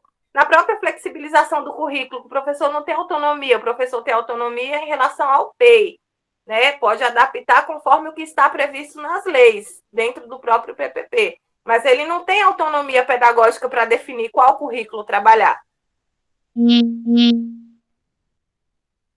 dentro do próprio PPP, ele vai ser discutido Exatamente. coletivamente. Sim, exatamente. As avaliações e contribuições da equipe escolar. Então, nós sabemos que na educação e principalmente na educação especial, todos têm o seu papel, todos têm o seu grau de importância, e todos fazem parte dessa obra, desse conjunto final, que é o resultado do trabalho, né? Que tem como finalidade o desenvolvimento da autonomia do nosso aluno, né? Avaliação pela equipe gestora, professores do ensino regular, né, que são responsáveis aí pelo plano de ensino individual do aluno, que vão trabalhar essas competências e habilidades do aluno dentro do currículo. Quer que eu complemente, Grace? Eu vou complementar, tá, pessoal? Que eu acho que a internet da Grace aconteceu alguma coisa. Essa contribuição da equipe gestora, ela é muito importante. Por quê? Às vezes a gente tem toda a equipe e não sabe a função de cada um. Então, por exemplo, o professor de sala regular, ele é responsável pelo currículo. Lógico que as atribuições, elas são coletivas. O professor de apoio, que é o ATI, técnico auxiliar da educação especial ou cuidador, ele é responsável pela alimentação, por aplicar essa atividade. Quem realiza o planejamento é o professor da sala regular. O AE ele vem complementar e suplementar, visitar as escolas, trabalhar em parceria com o professor da sala regular, lógico que orientado por quem? Pelo coordenador pedagógico. Ele traz os fluxos, a maneira, metodologias diferenciadas. O supervisor escolar, ele gerencia o que o coordenador pedagógico traz.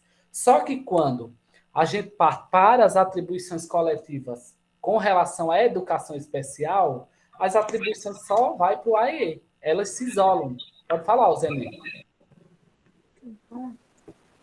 Roseli? Não, falar nada não. É porque minha internet caiu, aí eu tô entrando de novo. Tá bom. Então vou continuar. Tá. Deixa eu perguntar Pode falar, o Edilson. especialista em aí, ele pode abrir um espaço dele? Olha, eu acho. Espaço de atendimento, se ele tiver recurso, né? Porque a gente já viu que você precisa de bastante dinheiro para montar uma estrutura, né, adaptada. Ele pode abrir um espaço dele? Eu acho incomum, assim, porque assim, a maioria do pessoal eles investe mais em clínica psicopedagógica, né? Que o retorno são maior. Por quê? Porque tem sessões, tem pacotes, tem contrato, tem tudo. O AE, ele é mais, você percebe que nas escolas particulares não tem AE, só tem escola pública. E o investimento é muito alto. Tem materiais do AE que são altíssimos. Para você ter esse retorno, nós temos um projeto que Grace que fez na APAI, na época que eu era coordenador, que é a Sala de Recursos Multifuncional Sustentável, que é uma sala de recursos só com materiais recicláveis. Ficou muito bacana, inclusive até saiu no Jornal da Cidade na época. Aí a gente tem nessa dinâmica, seria interessante. Agora, para comprar os materiais, eu acho que não compensa. Porque recentemente não teve eu não sei se vingou, se foi derrubado, se não foi, a questão da educação inclusiva. Né? Não houve uma questão para retirada, as escolas não são obrigadas a receber, foi alguma coisa assim que eu vi do ano passado para cá. Foi segregar, né, as crianças que têm deficiência para centros especializados. Não vingou, não. Até agora não saiu nada, não, em relação a isso. Continua do mesmo jeito. Né? Tá bom, tá. Obrigada. Então, quando a gente vai para as atribuições da equipe escolar, a gente tem todo o profissional que cada um tem suas incumbências, lógico que tem que ter a perspectiva inclusiva também, mas que não se responsabilizam pela educação especial. Quando a gente fala em educação especial, procura o AE, procura a outra AE. Não procura, por exemplo, mesmo tendo coordenador pedagógico, que é quem gerencia essas questões, acaba que as funções nos sobrecarregando, né, por excesso de função. O orientador educacional ele trabalha diretamente com as famílias. Olha como é interessante esse espaço. Lógico que todos trabalham, mas se a gente for olhar cada profissional específico dentro da sua atribuição, mas que quando se trata de educação especial, se há um isolamento das atribuições e hiperfoca, né, apenas no AE, enquanto contribuinte da educação especial. Por isso que eu digo que é preciso se socializar mais essa perspectiva inclusiva e os planejamentos entre cada um dentro da sua atribuição, contribua para que as práticas inclusivas sejam consolidadas. Por quê? Porque quando fala de educação especial, a maioria se abstém e acaba não ajudando nesse processo. As adaptações significativas, elas são responsabilidade exclusiva do professor da sala regular. Nós encontramos professores de salas regulares que são muito resistentes ao processo de adaptação curricular, né? Às vezes é obrigado você relatar, por exemplo, quando você passou no concurso público, você viu as suas atribuições, porque todo concurso público ele traz a atribuição do professor da sala regular, mas há uma resistência em adaptar o currículo, mesmo tendo várias leis, né, que traz a LDB, o ECA, a Constituição Federal, a LBI, eles trazem essa questão da responsabilidade do professor da sala regular de adaptar esse currículo, mas a gente encontra uma certa resistência, mas que a gente precisa estar respaldado na lei e trazer que é a obrigação do professor adaptar o currículo. Por isso, que nas adaptações não significativas, tem ações que são exclusivas dele. A intervenção pedagógica é uma delas. A construção de um currículo que atenda à subjetividade é uma delas. Então ele tem que constatar a diversidade existente na sala de aula, considerar as características individuais e a construção do PEI, né, com o apoio do professor especialista e coordenador pedagógico, fazendo o quê? Ajustando às necessidades. A responsabilidade dos coordenadores pedagógicos são maior, porque ele trabalha diretamente com o professor. Ele trabalha instruindo, trabalha dando dicas, avaliando os planejamentos. Ele tem que saber se aquela intervenção está sendo significativa ou não, se aquela atividade está dentro do nível cognitivo que precisa ajustar. Ok? Pode continuar, Grace. Liga o microfone, está desligado. Teu microfone está Tá ouvindo, Gisele? Tá ouvindo? Estou. É que foram mexer aqui no Wi-Fi para melhorar e desligaram, desculpa. Pronto, não tem problema nenhum. Eu continuei, Grace. Obrigada. Então, o que o professor da sala inclui o aluno em todas as instâncias do currículo de maneira geral? Criar condições físicas, ambientais e materiais para a participação do aluno. Favorecer os melhores níveis de comunicação, usar a comunicação alternativa tanto no ensino como no processo de avaliação, organização didática que atenda aos diferentes estilos de aprendizagem, dificuldades e habilidades.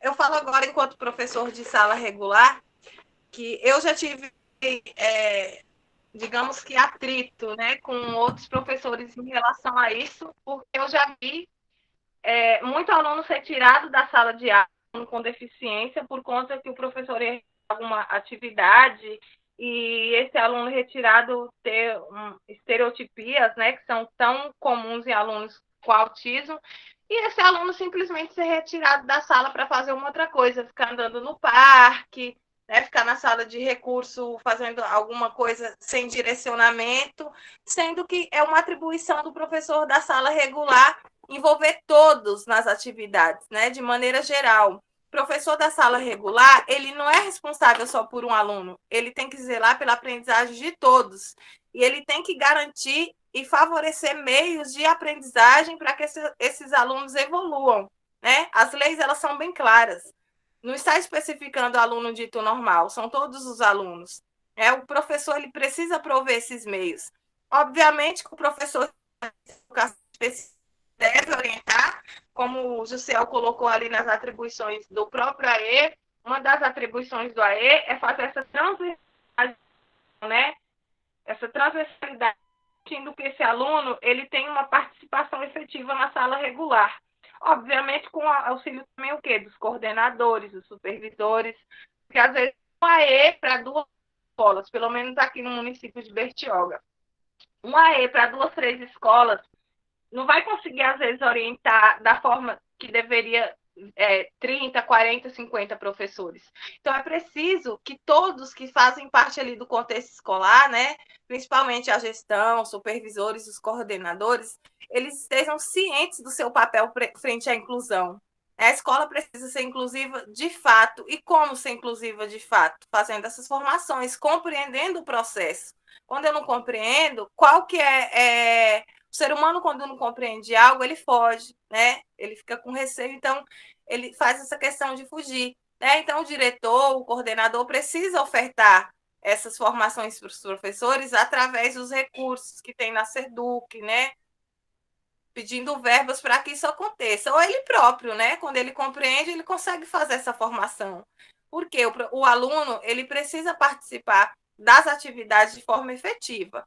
Obviamente que por meios diferentes, né? Metodologias diferenciadas, inclusive até às vezes fazendo essa adaptação no próprio ambiente físico da escola para que seja possível essa inserção do aluno no desenvolvimento da atividade. O que não pode ocorrer é enquanto o aluno todos os alunos estão na sala realizando uma atividade, esse aluno esteja disperso no pátio ou em outros ambientes da escola. Uma vez que eu faço isso, eu estou tirando do aluno o direito de aprendizagem, né? Isso deve estar contido aonde? No plano municipal, né? Que faz o quê? É ele que faz o mapeamento do público-alvo, né? Para compreender essa dinâmica. No plano de ensino do professor, né? Óbvio, com base no currículo funcional, na BNC, no plano educacional individualizado do professor da sala comum, no plano individualizado do projeto político-pedagógico com foco no serviço de apoio, né? Prevendo os métodos de organização, como que será organizado esse currículo, como eu vou prover esses meios para que o ambiente seja favorecido para a inclusão, o próprio currículo, como constar né, o artigo 59, que diz que garante que o sistema de ensino assegura aos alunos com necessidades educacionais currículos, métodos, técnicas, recursos educativos e organização específica. Costumo dizer que a década de 90, que é considerada a década da educação, ela foi muito importante nessa ação do currículo e das técnicas e estratégias de ensino. Né? Uma vez e passou a olhar a educação na perspectiva inclusiva, né? Garantir o acesso, permanência e qualidade do ensino. Né? Porque às vezes o aluno está ali, mas é um número. Ele não está incluído, ele está inserido, que é muito diferente. Então, a década de 90, através dos parâmetros curriculares nacionais, a educação na perspectiva inclusiva garantiu isso. Graças a Deus, garantiu isso. Essa questão da inclusão e da técnica de ensino na organizações específicas do curso.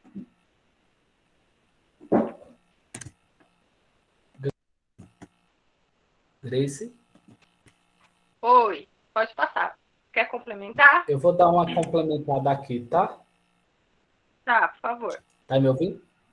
Tá. Tô ouvindo. Então, por exemplo, quando se tem público-alvo na educação especial, é devido à Secretaria Municipal de Educação mapear esse público-alvo, né? Para gerenciar como serão as políticas também da Secretaria de Educação e o apoio de recursos pedagógicos e as necessidades que se tem em relação a esse público.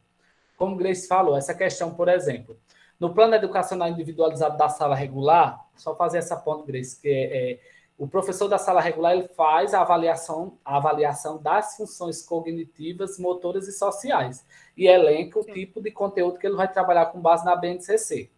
O AE também avalia as funções cognitivas e percebe a delimitação dele em relação às suas competências e habilidades. Então, eles se cruzam nesse processo de avaliação e dentro das escolas a maioria não troca nenhum tipo de informação. Por isso que é importante essa parceria de trabalhar entre professor e AE. Vai, Grace. Então, o PEI é um recurso. Tá me ouvindo, Gisele? Sim, estou. É um recurso para orquestrar de forma mais efetiva a proposta agora e completar a individualidade discente, né? Considerando que 90% dos alunos autistas ou qualquer tipo de deficiência não consegue realizar atividades da comum, né? Então, o PEI ele vem com essa proposta de olhar o ser na sua subjetividade. E aí eu falo que esses 90%, Juscel, inclusive até mais, né? Porque óbvio que o foco da palestra são alunos de ciência, Mas nós, enquanto professores de sala regular, nós percebemos que essa adaptação vai muito além, porque tem os alunos também que têm, né, outras dificuldades de forma transitória e os déficits de aprendizagem que também precisam ter um olhar e um plano diferenciado, porque ele às vezes não consegue atingir os objetivos pedagógicos da mesma forma que os demais.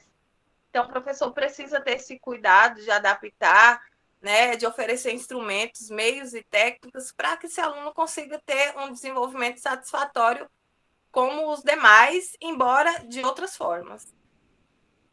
E precisa ser um instrumento também que pode voltar um pouquinho, José, por favor? Instrumento que precisa ser revisto de tempos em tempos. Por quê?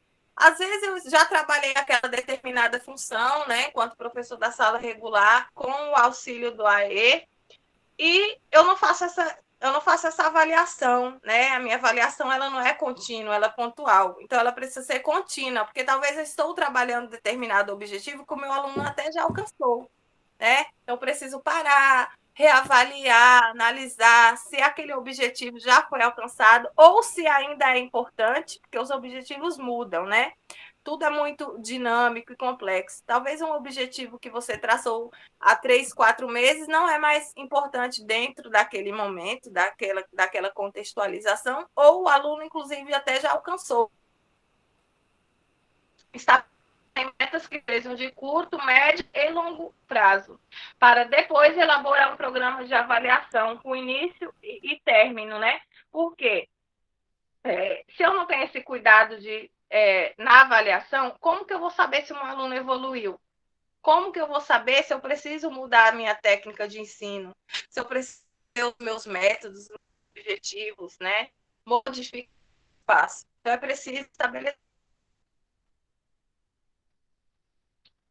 O que é o PDI? É um instrumento de avaliação e intervenção pedagógica que auxilia o professor. Oi. Tua internet está dando um pouquinho de eco. Ajeita aí, o celular está dando um pouco de eco. Tá. Deixa eu ver aqui o que está acontecendo.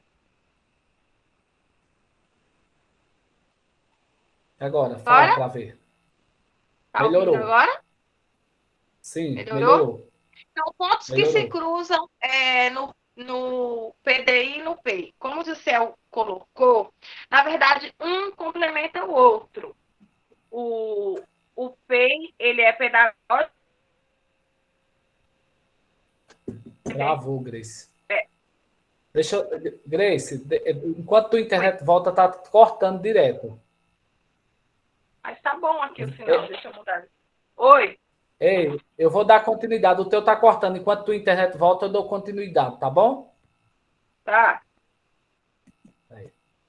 Pessoal, então eu vou dar continuidade, porque todo mundo tá me ouvindo ou tá cortando? Manda no chat. Tudo certo, pode falar. Tô ouvindo. Pronto. Então, o PDI e PEI, ele muda apenas o contexto, né? Porque o AE ele tem como intuito suplementar ou complementar. No currículo comum, ele tem como intuito trabalhar o currículo, as habilidades e as competências embasadas, contempladas na BNCC, né? Para quê? Para atender essa individualidade. Com a BNCC, as crianças que têm perspectiva de alfabetização são mais fáceis de adaptar o currículo, quando você entende o nível cognitivo, né? Porque tem crianças que estão no 4º ano e o nível cognitivo é do 1º ano. Ótimo, a gente vai trabalhar o currículo do 1º ano, que já está sistematizado. Mas caso a criança não responda, você tanto pode acrescentar conteúdo como você pode retirar na adaptação curricular. E essa delimitação do tempo também é muito importante, né? Para você saber o tempo que ele leva para aprender determinadas habilidades e o que eu preciso rever de tempos em tempos. Por exemplo, eu costumo rever de 3 em 3 meses o PEI ou o PDI, porque eu já trabalhei tanto em sala regular e trabalho no AE, então eu consigo ter essas duas perspectivas. Então é preciso ter esse olhar. Então, quando a gente fala do PDI, tem muitos pontos que se cruzam, né? Na avaliação, né? Por exemplo, que é o planejamento e ações pedagógicas que são eficazes, né? A avaliação a partir dos feedbacks dos alunos. E o PDI avalia as funções cognitivas, o PEI também. O desenvolvimento da autonomia. A escola, que pensa no ser subjetivo, ela trabalha com currículo funcional natural. Por quê? Ele precisa trabalhar essa autonomia para não depender do outro. Então, necessariamente necessitaria que as escolas adequassem ao currículo funcional. Por quê? Porque atendia ao sujeito subjetivo e uma necessidade da família também. E o PDI, tanto o PEI, ele se aprofunda de maneira gradativa. Não é do dia para a noite que eu vou estar tendo aprofundamentos de conteúdo. Vai depender de cada sujeito, de cada necessidade, de cada realidade que você está inserido, ok? Então, vocês percebem que são conectados, mas os planejamentos eles se tornam individuais. Por quê? Porque as escolas não articulam esses planejamentos mútuos com a AE. Por quê? Tem o planejamento da sala regular, o AE tem o seu, mas não tem esse debate, essa socialização para poder ajudar essas crianças, ok? Então, o que é o PDI? O que o PDI traz? O PDI é um documento, um formulário padronizado que apresenta o sujeito estudante com deficiência em sua totalidade, sua história de vida, contexto sociofamiliar, aspectos psicossociais, diagnóstico médico, limitações e dificuldades, habilidades, competências, possibilidades de intervenções e estimulação, considerando como objetivo a eliminação de barreiras ao direito à educação, o desenvolvimento de sua autonomia e todos os aspectos de aprendizagem, seja elas sociais, emocionais, conceituais, bem como atividades da vida diária e vida prática. Só fechar aqui um pouquinho. Então, o PDI ele contempla muita questão em relação a essas habilidades. Por quê? Porque o PDI ele é sistêmico e ele tem diversos olhares. Para quê? Para que eu entenda essa criança e consiga trazer intervenções satisfatórias a cada realidade, a cada necessidade, e vai depender do meu olhar enquanto educador. O PDI também traz o que ensinar, como ensinar, em que condições e por que ensinar. Quando a gente pensa nessa perspectiva, o que ensinar, ele vai partir da minha avaliação enquanto educador e eu vou delimitar os tipos de conteúdo, né? Como ensinar? Está relacionado aos procedimentos pedagógicos, né? Em que condições? É o ambiente físico do aluno. É importante organizar o contexto físico do ambiente para a melhor participação do aluno, promover atividades para ser realizadas em grupos ou isoladamente, aumentar o tempo de realização e adequar o espaço físico e a forma de instrução para otimizar a aprendizagem da criança. E por que ensinar? Para ensinar um aluno com deficiência, é preciso abrir mão do imediatismo e compreender que os resultados aparecem, porém, de forma mais lenta e sutil. É imprescindível, né, que o planejamento e as estratégias sejam elaboradas de forma colaborativa, de modo a alcançar os objetivos propostos pela escola, família e profissionais. Então, é preciso saber que objetivos essa criança tem possibilidade de aprender e o que é necessário, ok? Então, nessa perspectiva, entendendo a dinâmica do PDI e PEI, ele traz. Lógico que o PEI, a maioria do PEI, ele faz com base apenas com fins pedagógicos. Não tem a entrevista familiar que o PEI faz, né, ou a entrevista social que o PDI faz. Não tem uma avaliação sistêmica. A maioria dos professores, eles não se preocupam em realizar essa avaliação minuciosa dessas habilidades, dessa dificuldade, que tipo de conteúdo ele responde, que tipo de conteúdo ele não responde. Então, por exemplo, o PDI ele já se aprofunda mais, ele traz a história de vida do aluno, o diagnóstico médico, a avaliação diagnóstica inicial, a avaliação de monitoramento também, que deve ser feito na sala regular, e a flexibilização curricular. Alguns pontos se cruzam, por exemplo, a avaliação diagnóstica inicial, lógico que tem que ser uma específica para o aluno com deficiência. A avaliação de monitoramento, será que esse aluno está respondendo a esses estímulos ou precisa elencar outros objetivos que estejam dentro do nível cognitivo? E a flexibilização, eu tenho que flexibilizar conforme a necessidade, a deficiência ou o transtorno funcional de aprendizagem, ok? Então, nós vamos ensinar para vocês desde a entrada da sala de recurso até a avaliação e a construção do PDI. É uma palestra um pouco demorada, por isso que a gente dividiu em duas, mas você precisa entender que o PDI ele já tem que começar no PPP, trazer todas essas questões de currículo, desse sujeito individual, Agora, nós vamos entrar no PDI em si. Pode falar, Edilma. Edilma? Não, não foi eu, não. Está com a mão levantada, tá? Ah, é? Tá. Então, primeiramente, nós temos que entender que o AE, como eu falei no início, é facultativo aos pais e é obrigatório a escola oferecer. Então, quando a mãe chega dentro da sala de recurso multifuncional, primeira coisa que você também deve ser estabelecido no PPP, o termo de compromisso.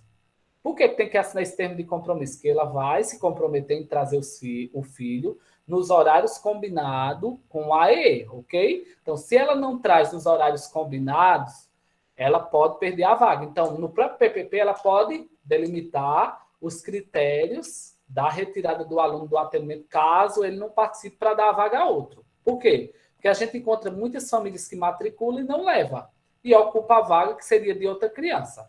Mas, caso o pai não traga, é necessário que você convoque ele e peça para ele assinar o termo de desistência, falando e justificando porque ele está tirando a criança do AEE. Então, e nós não podemos, enquanto educadores, propagar que é facultativo aos pais. Por quê? Porque senão eles não vão dar nenhuma importância, né? Não todos os casos, e acaba que delimitando, fragmentando o trabalho do AE. Ok? Até aqui tudo bem? Grace, melhorou a internet, Grace? Então, quando a família chega e entra na sala de recurso, assina o termo de compromisso, você vai, primeiro, estudar um caso. É um estudo de caso que a gente vai fazer sobre determinada criança. O que é um estudo de caso? Ela trata-se de uma abordagem investigativa, especialmente adequada, quando procuramos compreender, explorar ou descrever acontecimentos e contextos complexos no qual estão envolvidos diversos fatores. Numa criança, quais os fatores que envolvem? Os aspectos biológicos, emocionais, sociais, cognitivos. Então, são esses fatores que eu vou analisar que estão impedindo que essa criança tenha desenvolvido essas funções cognitivas, essas habilidades motoras, essas habilidades sociais, essas habilidades cognitivas. Então, eu preciso compreender esse sujeito como um caso e dentro de quê? De um contexto complexo. Por quê? Porque o sujeito é um ser único. Ok? Grace? Grace saiu. Tá. Continuando, pessoal. Então, a mãe, o pai, a família assinou esse termo de compromisso, eu vou estudar esse caso. Como é que eu inicio na sala de recurso? Faz necessário um estudo sobre as informações relatadas pela mãe durante a entrevista familiar anamnese, ou queixa médica, que justifica a avaliação. Quando a gente vai fazer uma anamnese na sala de recurso multifuncional, ela não é igual à anamnese psicopedagógica, porque ela é diferente. A anamnese psicopedagógica, ela tem como fim investigar um processo, criar hipótese diagnóstica. Nós pegamos laudos fechados. Se a gente pegar um caso nesse sentido aí, quando você vai fazer a entrevista familiar, que não tem um laudo fechado, o intuito é investigativo. No AEE, ela é um fins o quê? De entender essa dinâmica familiar, de entender essa dificuldade, entender as preferências para que quando essa criança entrar dentro da sala de aula, dentro da sala de recurso, eu já tenha um entendimento de quem é esse sujeito, como foi que aconteceu essa deficiência, se foi genética, se não foi, se foi acidente, se não foi, quais suas preferências. Então, eu já tenho mais ou menos como compreender esse sujeito na entrada, porque a maioria usa anamnese em gaveta, mas não, o intuito da anamnese é compreender diversos contextos, a gente vai ensinar como analisar uma anamnese dentro de com fins pedagógicos, ok?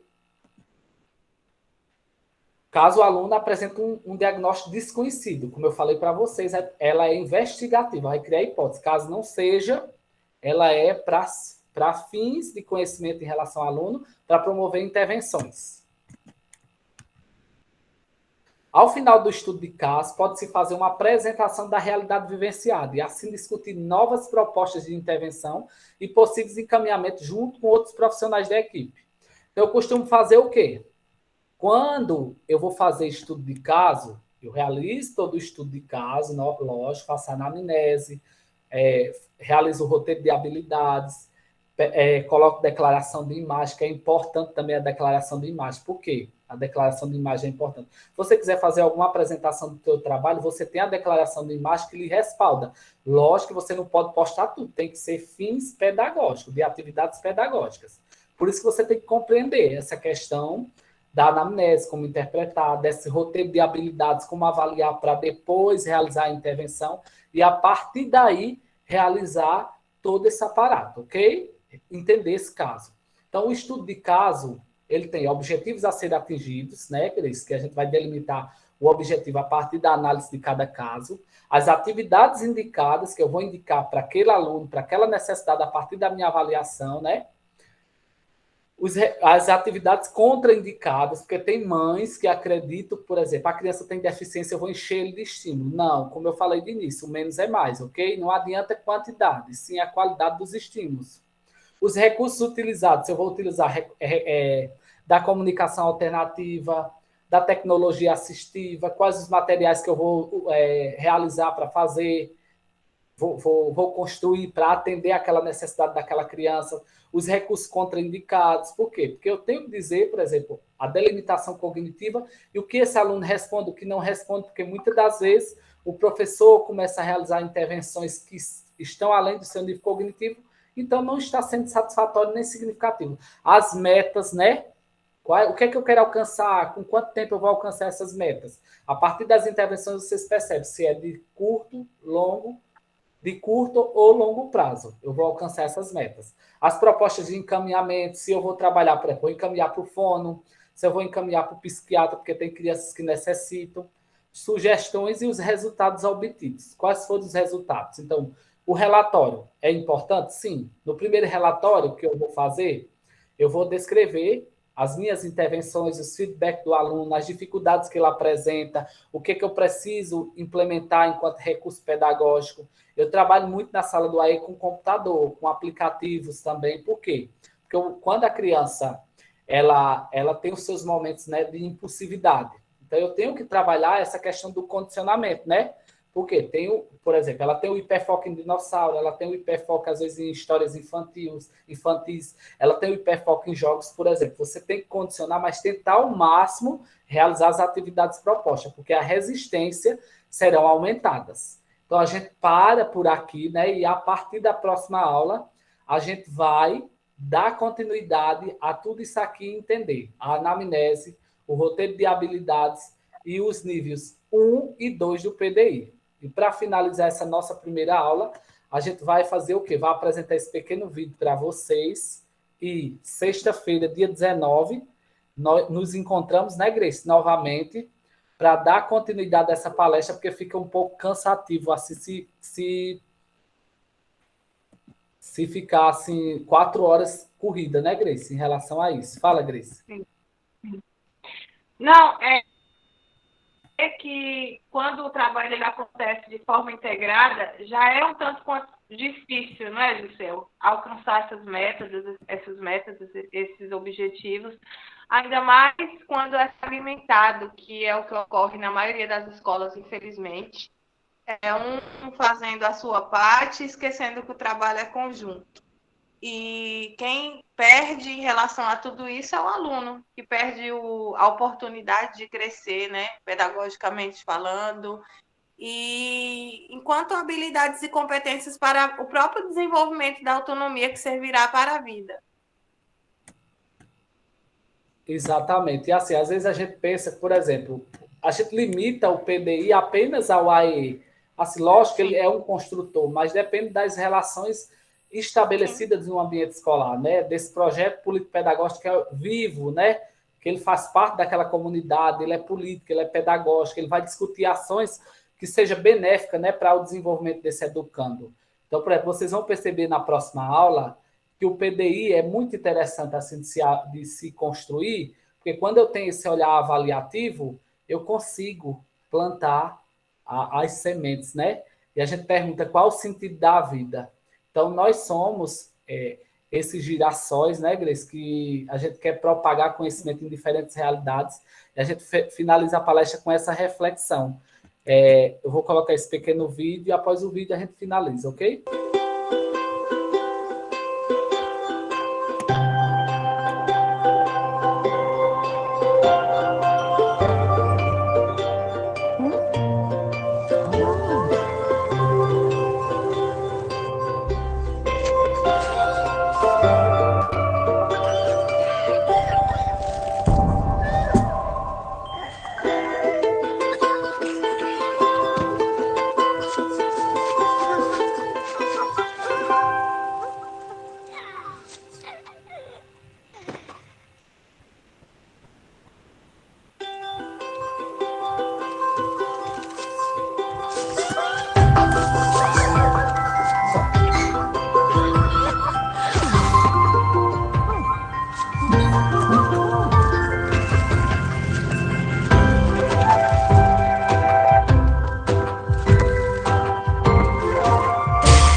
A gente passou esse pequeno vídeo para vocês, que eu acredito que a educação especial ela é uma missão, né?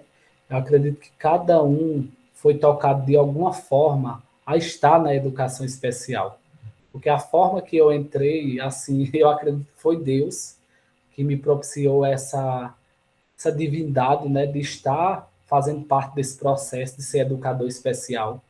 Que a gente para de reclamar mais e pensa em ajudar mais o próximo. Eu acredito que a gente pode fazer a diferença nas diferentes realidades que vocês estão e esperamos contribuir com isso. Sirva, plante, porque futuramente você colhe, né?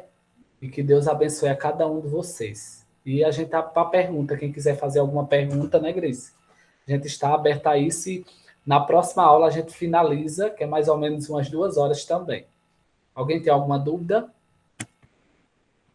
Como eu falei muito hoje, eu só quero agradecer.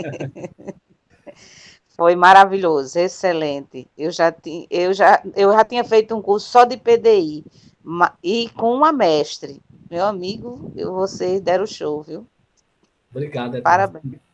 Obrigada aí, viu? Estou aqui, se Deus quiser, na próxima aula. Valeu a pena. Boa noite. Boa noite, Dilma. Alguém quer falar alguma coisa, pessoal? A gente está à disposição para tirar dúvida. Ninguém mais? Pode falar, Silene. Eu pensei que Silene queria falar, mas não. Ninguém quer, né? Então, a gente agradece, Vitor, também a sua presença. Vitor é um dos tutores do curso que eu estou fazendo em Altas Habilidades de Superdotação pela Universidade de Uberlândia. E assim, a gente agradece a confiança de vocês, né? A gente, mais ou menos, a gente está propagando, né, Grace? Hoje, 87 pessoas participaram do nosso curso, né? Contando com todos que participaram do curso de PDI. E a gente fica muito grato, a gente vivencia isso, né, a todo momento. Obrigado você, Rosemary. E até a próxima, viu? E assim, a gente agradece de coração a confiança de todos vocês.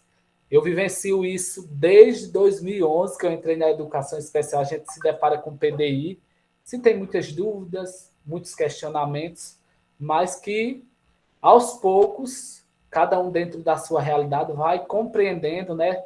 Um ajudando o outro e vamos contribuindo com esse processo, né? De educação inclusiva, numa perspectiva mesmo inclusiva, tá bom? Obrigado vocês e até o próximo encontro. Fique com Deus, tudo de bom. Ninguém tem mais dúvida, né, Grace?